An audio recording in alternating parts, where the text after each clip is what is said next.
মাননীয় সদস্য নাজমা আক্তার মহিলা আসন 37, আপনার সময় 5 মিনিট। মাননীয় স্পিকার, আপনাকে ধন্যবাদ।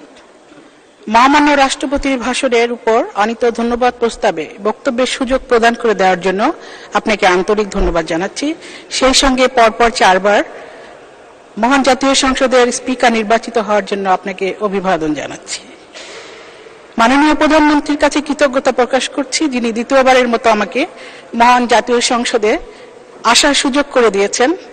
জয়ন্তী শেখ হাসিনার প্রতি কৃতজ্ঞতা প্রকাশ করছি, যিনি নারী ক্ষমতায়নের জন্য বিশ্বের কাছে উল্লেখযোগ্য ভূমিকা বাংলাদেশে রেখেছেন এবং বিশ্বের কাছে প্রশংসা অর্জন করেছেন, জাতিসংঘ কর্তৃক পুরস্কৃত হয়েছেন। জয়ন্তী শেখ হাসিনা, মাননীয় স্পিকার, আপনি আজকে যেখানে বসে আছেন সর্বোচ্চ পদ, এই পদটি জয়ন্তী শেখ হাসিনা বাংলাদেশের অচলায়তন ভেঙে আপনাকে আপনার যোগ্য স্থানে অধিষ্ঠিত করেছে। আজকে নারীর ক্ষমতায়নের জন্য জয়ন্তী শেখ হাসিনা যে পদক্ষেপগুলি নিয়েছে সেই জন্য তাকে আমি আন্তরিক ধন্যবাদ জানাচ্ছি। মাননীয় স্পিকার,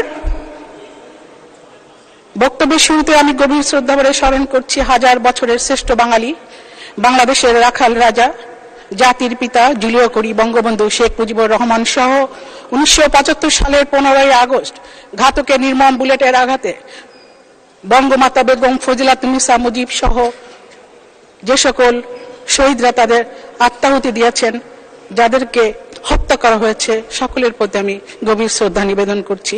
আমি শ্রদ্ধা নিবেদন করছি মহান মুক্তিযুদ্ধ 30 লক্ষ শহীদ, 2 লক্ষ মা বোনের সম্ভ্রম এবং বিভিন্ন গণতান্ত্রিক আন্দোলন, বিশেষ করে 21শে আগস্ট বিএনপি জামাত কর্তৃক যে গ্রেনেড হামলা হয়েছিল 24 জন নেতাকর্মীকে আমি গভীর শ্রদ্ধা ভরে স্মরণ করছি সকল আন্দোলনের শহীদদের।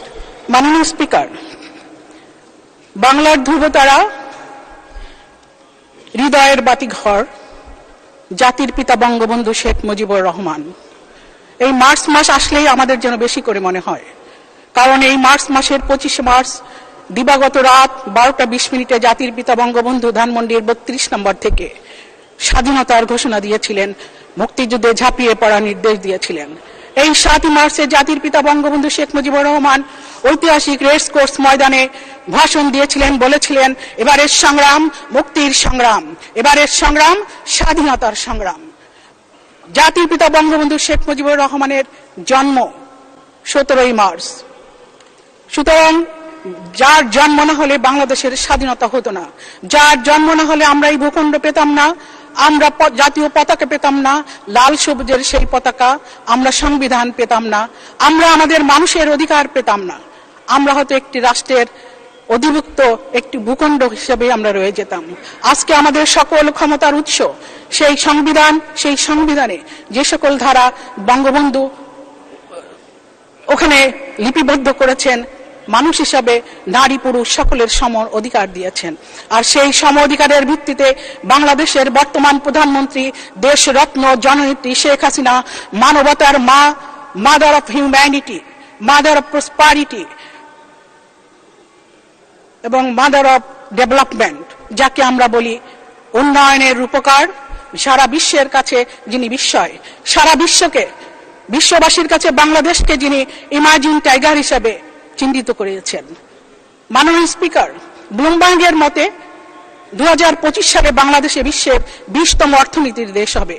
আর এই 20তম অর্থনীতির দেশে পদার্পণ করার জন্য জননেত্রী শেখ হাসিনা সামাজিক নিরাপত্তা যে কর্মসূচিগুলি উনি দিয়েছেন এবং সমাজের প্রতিটি সেক্টরকে, বিশেষ করে আশ্রয়ন প্রকল্প, মানে নারীর ক্ষমতায়ন, আমাদের বিদ্যুৎ উৎপাদন থেকে শুরু করে বড় বড় সেক্টরে উনি ব্যাপক ভূমিকা নিয়েছেন। বাংলাদেশের বিশাল অবকাঠামো, বড় বড় অবকাঠামো স্বাধীনতার পরে কোন সরকারি করতে পারেনি। জয়ন্তী শেখ হাসিনাকে ধন্যবাদ জানাই। 7 জানুয়ারি নির্বাচনে বাংলাদেশের সংবিধান এবং গণতন্ত্রকে সমুন্নত রাখার জন্য উনি যেই নির্বাচনের ব্যবস্থা করেছেন, কঠোর হাতে বাংলাদেশের উগ্রবাদকে এবং যে সকল দেশি বিদেশি চক্র বাংলাদেশের এই নির্বাচনকে ভণ্ডুল করতে চেয়েছিল, তাদেরকে মোকাবেলা করে বাংলাদেশের সাংবিধানিক এবং সংসদীয় গণতন্ত্রের ধারা অব্যাহত রাখার জন্য উনি ভূমিকা নিয়েছেন। সেই জন্য মাননীয় প্রধানমন্ত্রীকে আমি ধন্যবাদ জানাই। মাননীয় স্পিকার, আমি আজকে অত্যন্ত আশ্বস্ত। আমরা জানি যে বিরোধী দল থাকলে, বিশেষ করে এক সময় যারা ছিল তারা অকথ্য ভাষায় গালাগালি করতো, আমরা সেগুলিকে কাউন্টার দিতাম। আমরা তখন 2 মিনিট। মানে স্পিকার প্লিজ 2 মিনিট। কিন্তু আজকে আমরা কি দেখতে পাচ্ছি, আমি অত্যন্ত স্বস্তিতে আছি, আমার শান্তি লাগছে দেখে যে আজকে যারা বিরোধী দলে আছেন তারা সকলেই মুক্তিযুদ্ধের সপক্ষের শক্তি। আজকে যারা বিরোধী দলে নাই তারা এক সময় ছিল, তারা 71-এর রাজাকাররা এক সময় আমাদের ওই ডান পাশে বসেছে। যারা মুক্তিযুদ্ধের সময় 30 লক্ষ মানুষকে হত্যা করেছে, 2 লক্ষ মা বোনের সম্ভ্রমহানি করেছে, যারা জাতির পিতা বঙ্গবন্ধুকে হত্যা করেছে, তারা আমাদের ডান পাশে বসে ইতিহাস বিকৃত করে বক্তব্য দিত, আর আমাদেরকে সেগুলি খণ্ডন করতে হতো। যেই বেগম খালেদা জিয়া ক্ষমতায় এসে বাংলাদেশ আওয়ামী লীগের 21,000 নেতাকর্মীকে হত্যা করেছে, বাংলাদেশকে একটি রক্তের ভূখণ্ডে পরিণত করেছিল। যেই জিয়াউর রহমান ক্ষমতায় এসে ইন্ডেমনিটি অধ্যাদেশ দিয়ে জাতির পিতার হত্যাকাণ্ডের বিচারের পথ বন্ধ করেছিল, সেই খুনিরা 71-এর খুনি, 75-এর খুনি এবং 2004 সালের 21 আগস্টের খুনিরা আজকে আমাদের ডান পাশে বসা নেই। আজকে তথাকথিত বিরোধী দল নেই, আমরা স্বস্তিতে আছি। আমরা মনে করি বাংলাদেশি বিরোধী দলের প্রয়োজন আছে, কিন্তু সেই বিরোধী দল হতে হবে মুক্তিযুদ্ধের চেতনার পক্ষের বিরোধী দল। সেই বিরোধী দল যত ইচ্ছা সমালোচনা করুক, যত ইচ্ছা বর্তমান সরকারের সমালোচনা করুক, কটাক্ষ করুক, তাদের আমাদের কোনো আপত্তি নাই, কিন্তু খুনি, রাজাকার চক্র, যারা দেশ বিরোধী চক্র, তারা যেন আর কোনোদিন এই মহান জাতীয় সংসদের ওই সিটে বসতে না পারে, সেই জন্য ঐক্যবদ্ধভাবে আমাদের সকলকে সেইভাবে রাজনীতি করতে হবে। বাংলাদেশের গণতন্ত্রের ইতিহাস বঙ্গবন্ধু লিখে গেছেন, গণতন্ত্রের ইতিহাস জয়ন্তী শেখ হাসিনা লিখছেন। গণতন্ত্র দিয়ে বাংলাদেশের অভূতপূর্ব উন্নয়ন হয়েছে। গণতন্ত্র ছাড়া স্বৈর শাসকরা কখনো বাংলাদেশের উন্নয়ন করতে পারে না, যেটির উদাহরণ জয়ন্তী শেখ হাসিনা। মাননীয় স্পিকার, আমি জানি আপনি সময় বাড়ানোর সুযোগ নেই, তাই আজকে যে মহান জাতীয় সংসদের সদস্যরা নির্বাচিত হয়ে এসেছেন, আমার ব্যক্তিগত পক্ষ থেকে আপনার 1 মিনিট। আসনের যে সকল বোনেরা এসেছেন তারা যথাযথ ভূমিকা পালন করছেন, তাদের বক্তব্য শুনে আমি অত্যন্ত আনন্দিত হচ্ছি। সকলেই বর্ণাঢ্য রাজনৈতিক পরিবার থেকে এসেছেন, সকলের রাজনীতির কর্মী, সকলের বঙ্গবন্ধুর আদর্শের সৈনিক এবং নবনির্বাচিত মন্ত্রীদেরকে আমি শুভেচ্ছা জানিয়ে আমি আমার বক্তব্য শেষ করছি। ভালো থাকবেন সবাই। জয় বাংলা, জয় বঙ্গবন্ধু। ধন্যবাদ মাননীয় সদস্য।